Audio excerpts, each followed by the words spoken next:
Now it's over a month since Arne Slot was officially confirmed as the new Liverpool manager, but we finally had his unveiling, his first press conference here at the AXA Training Centre, and I was fortunate enough to be there to report on it and to see what the Dutchman had to say. Now I'm sure every Liverpool supporter who watches this video will go and watch the press conference, will go and see for themselves what Arne Slot had to say for himself, and for that reason I'm not really going to go through and maybe pick out quotes as I would perhaps usually do around press conferences throughout the season. Instead, I'm going to try and give you guys an idea of what it was like to be there, what I spotted that was interesting, and what, you know, the vibe we almost got from the new manager, and what that maybe tells us about what's going to happen in his reign. So I'm going to give you an idea of that, and I think the first place to start really is the fact that you probably noticed I usually do these videos from the car park of the AXA Training Centre, and I'm quite clearly not on the car park of the AXA Training Centre right now. That is not the training centre behind me, that's local houses here in Kirkby instead. And the reason for that is, I think, quite interesting, the fact that there was absolutely no room whatsoever on that car park. Such was the interest in Slot's unveiling. I got there around half an hour before the press conference was scheduled to start and was told there's absolutely no chance of getting on here. I had to park elsewhere in the streets close to the training ground because it was just so busy. And I think you would expect that around a manager being unveiled. The one thing I would say that I think was interesting is that, you know, in the past, and certainly for Jurgen Klopp's unveiling, that was done at Anfield. Obviously, they would usually do that because there is such huge interest in a manager unveiling. I think the reason this one was held at the AXA instead, even though it was full, it wasn't completely full and packed out. They didn't have to turn any journalists away. And the reason for that is because, of course, the European Championship is on at the moment. So a lot of those national newspaper journalists who would typically be at an unveiling for a club like Liverpool, they're out in Germany at the moment. So they maybe didn't need quite as much space as you'd be used to in those situations. So instead, they had it at the AXA Training Centre. So I think that's a little interesting quirk about the start. Now, obviously, when I walked in there for the press conference, first thing I noticed is that Rafaela Pimenta, who is Arne Slot's agent, was also in attendance. She come to see his unveiling. Now, obviously, you may know her. She used to be part of Raiola's team and is a super agent really in her own right now. And she was there to see how Arne Slot's getting on. So obviously, she's got quite a lot on at the moment, a lot of clients whose transfers she's been looking after, but really nice, I suppose, to see from Slot's perspective that she was willing to come over to Liverpool to deal with him and see how he's getting on in this big step in his career. So she was there. And it was also interesting, of course, that there were other attendees who were notable, who weren't journalists, and that was Sipke Hulshoff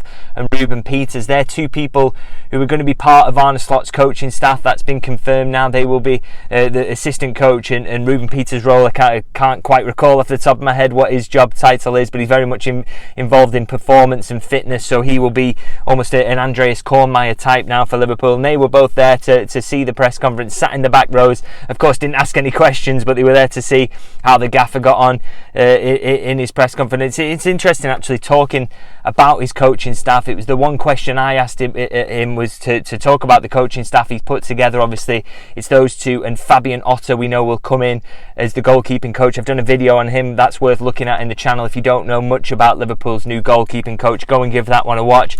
But I also asked him, is there any chance of more additions being made to your coaching staff? Of course, we know that Etienne Reinen, he did try and get him in from Feyenoord, but not looking likely that would happen. And Slot interestingly told me that he's actually going to get 2 more additions to his coaching staff. Now, he said on the guidance of his press officer that he couldn't exactly tell you who that was going to be yet, so we're going to be hearing about who that is further down the line, but that news will be coming imminently. So more additions to the coaching staff to come. So that's going to be interesting to see who they are and what roles really they will play for Arne Slot as part of his coaching staff, because you got the assistant there, Sipke Hulshoff, that's all tactics, isn't it, coaching work. Ruben Peters, very much involved in performance. Fabian Otter, very much goalkeeping is part of his remit. So it'll be interesting to see what the roles are outside of that and what these 2 additions will be. I imagine it won't be long till we hear a little bit more about those, because obviously pre-season starts today. We've had some players back reporting today. I bumped into Kostas Tsimikas earlier, Quavine Kelleher, Curtis Jones, they're all there at the training ground. So clearly pre-season gets underway now, and he needs his coaching staff together as soon as possible once all the testing and the fitness work is out of the way. So, you know, I'm sure it won't be really too long until we hear who those coaching staff, those extra coaching staff are. Now, again, I want to give you a little bit of a sense of the vibe that I got off Arne Slot. And I will say one thing, and this is not a criticism at all, but I did feel we saw a slightly less confident, maybe slightly more nervous version of Arne Slot than certainly the version I've familiarised myself with watching videos of him, watching his interviews. I think he looked a little bit sort of more measured in his responses today, and I think that is kind of understandable when you think it. Well, for starters, look at the size of the job he's taking on. It's the first time he's met these journalists who he's being quizzed by.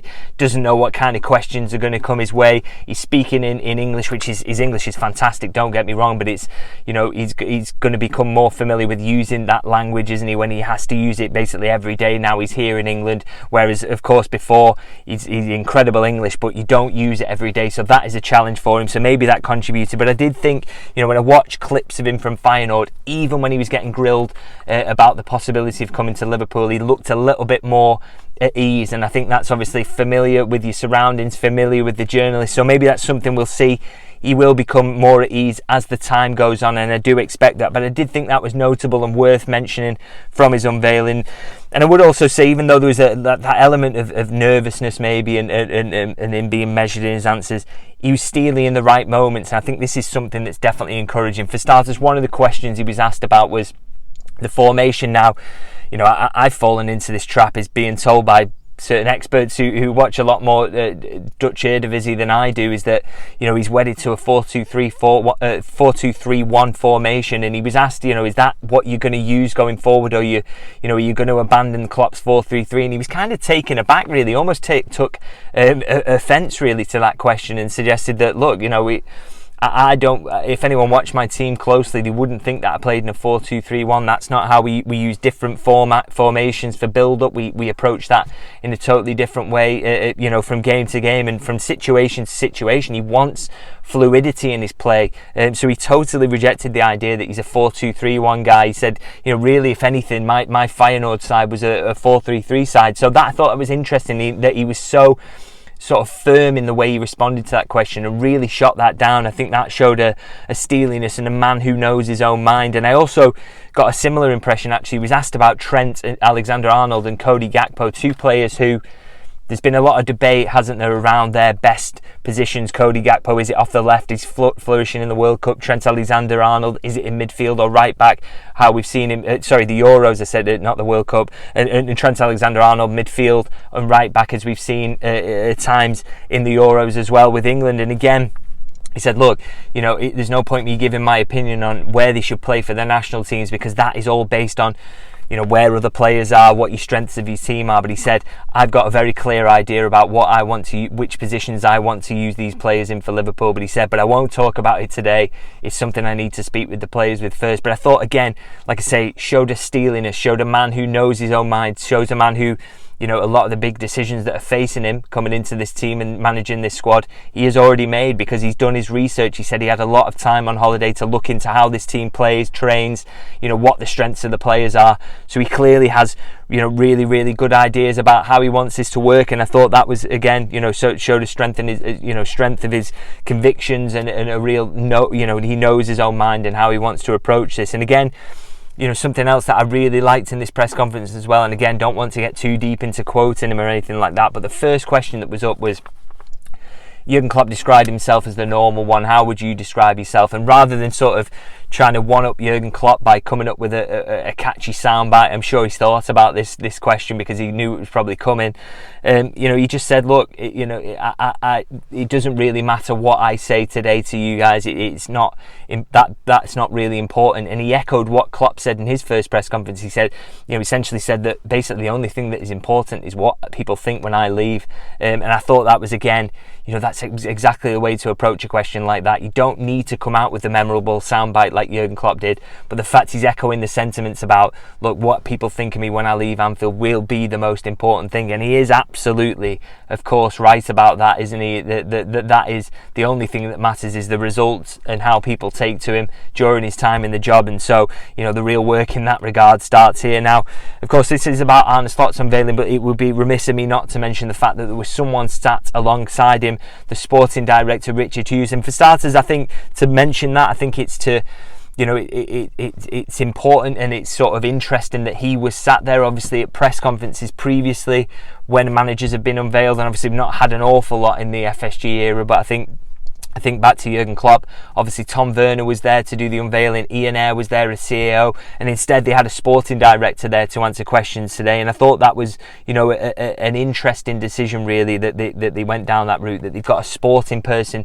taking those queries. And I thought Richard Hughes, I thought he seemed, calm, measured, really liked the way he answered the questions, came across really, really well. It's someone, you don't see a lot of, or sporting directors generally, but we did get that opportunity, and I thought, as I said, he came across really well in that. And I thought, I was speaking to him privately afterwards, and he sort of said, again, it's not a case where you're probably going to see him every week. I don't think that Liverpool are going to move to that European style where the sporting director speaks too much. And I think that's right, by the way, because I think to Bayern Munich, for example, you almost end up in a situation where the sporting director is constantly criticising the manager, and you don't, in difficult periods, and you absolutely don't want that. But I think the fact that he fronted up in this one was really important, and as I say, spoke well. And I think the key thing for Richard Hughes will be his long-term concerns. Liverpool have had short-term sporting directors. Julian Ward didn't last very long, even though he's back in the organisation now.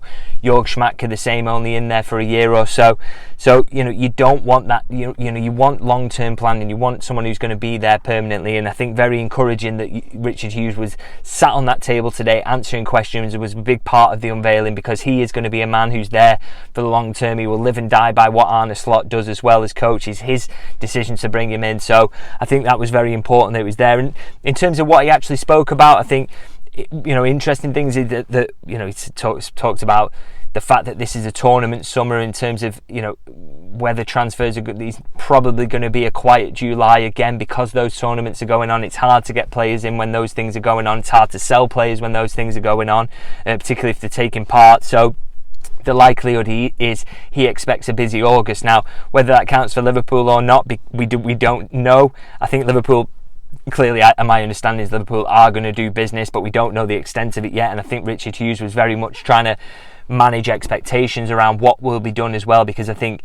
you look at it, and they were very much, him and Slot were singing from the same hymn sheet, really, in terms of managing those expectations by saying, look, this is a very good squad we've got. And I would very much agree with that, but I think the clear sign is that there's a possibility to sell some players, isn't there? And when that happens, spaces will open up in the squad, and then they'll get their opportunity to stamp the mark on it. But he was very much managing expectations. But I would say that people behind the scenes were kind of laughing about it after the press conference, saying, look, that any person in his position as sporting director and the manager being unveiled isn't going to come out and say, look, yeah, we want to rip this squad up, it's terrible. They have to say it's a great squad that's really healthy and looks really good.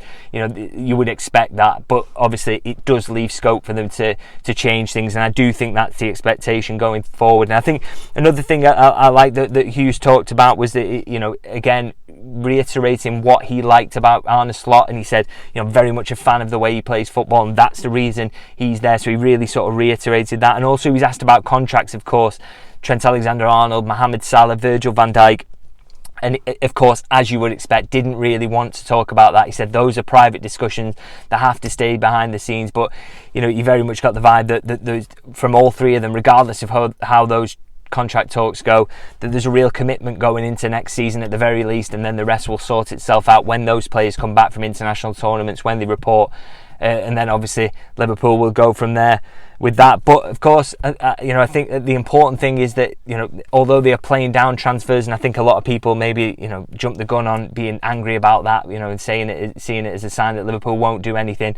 As I say, and I will reiterate this, I think that's something that the sporting director and the manager have very much got to say at this moment in time, but it's something that I think will change as the window goes forward. And I think there is scope for changes to be made to this Liverpool squad, and of course that will be led collaboratively between Richard Hughes, between Arne Slot, between the remainder of the recruitment staff as well. But it is of course a major talking point, and always the thing that supporters and journalists want to hear about. So it was interesting to get even a small update today on that. Now I'll leave it there in terms of my update from Arne Slot's press conference. Like I say, I thought him and Richard Hughes spoke really well. Some interesting stuff in there, and some stuff of course they couldn't talk about that I'm sure will come out in the wash later on, and we'll see how they build up the squad. We see how pre-season goes. We'll see how they set up the team when the pre-season friendly starts as well. well. All very exciting, and I think today, if nothing else, even though it wasn't explosive and we didn't get a normal one quote like we did from Jurgen Klopp, I still think it's felt very much like this is the official start of a new era at Liverpool Football Club. And I think for all supporters, yes, you can mourn the end of the Jurgen Klopp era, but I think this is very, it's exciting, it's fresh, it's new, and it's something really to look forward to. And it starts here with this press conference, so a lot to look forward to coming into the new season, I think. Now, let me know in the comments, of course, what you thought of ARNE SLOT'S first press conference. What did you think of the fact that Richard Hughes was there? What did you think of what both of them said? Always interested to hear your thoughts, and if you can like and subscribe as well, that is always massively helpful. And I will mention, just before I sign off, I've just started up a new Substack, which you can find at davidlynchlfc.substack.com. It's the best place to get all the news, the analysis, all the behind the scenes bits as well. Of course, on this YouTube channel as well, but also, my written content will mostly be there. So it's, great if you can subscribe to that, if you can find it. And I've got an update from the press conference today as well, so you can find that as well if you subscribe. So yeah, it'd be great if everyone could support that. I would really, really appreciate it. But I'm going to leave it there for now. And of course, hoping there'll be some action. I think Richard Hughes said a bit of a quiet month going into August, but hopefully we get some transfer bits and bobs to go on. And then, I will, of course, be back here to update you guys and give you the latest on that. But I'm sure there'll also be plenty of other things to get into around this pre-season. So hopefully I'll see you guys very soon.